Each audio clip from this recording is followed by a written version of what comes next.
Breakdown of the guilty verdicts.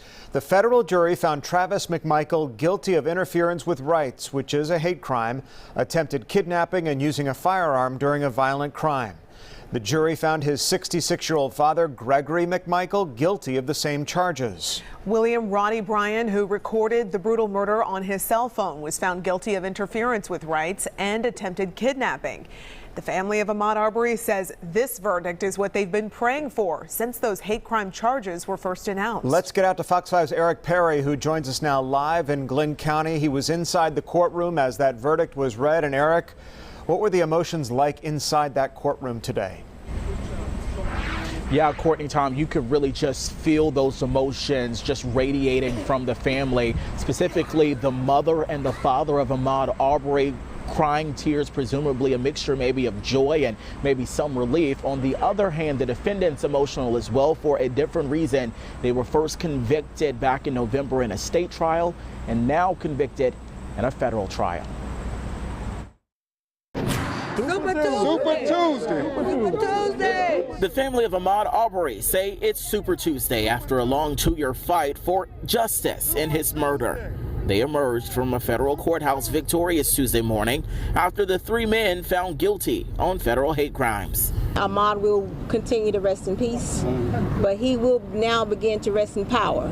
Arbery's mom, Wanda Cooper Jones, says she was pleased with the case the Department of Justice laid out to the jury. This mother sat inside the court every day in both the state and federal trial and says it was rough. To hear Ahmaud being characterized as a monkey, as a being trapped like a rat. Ahmaud was a kid you can't place because the heart he had, that will be missed. You guys accepted a plea deal with these 3 murderers who took my son's life. Cooper Jones had strong words for the DOJ prosecutors who originally accepted plea deals for the 3 men. The family begged the judge to deny it. That's not justice for Ahmaud. Come on.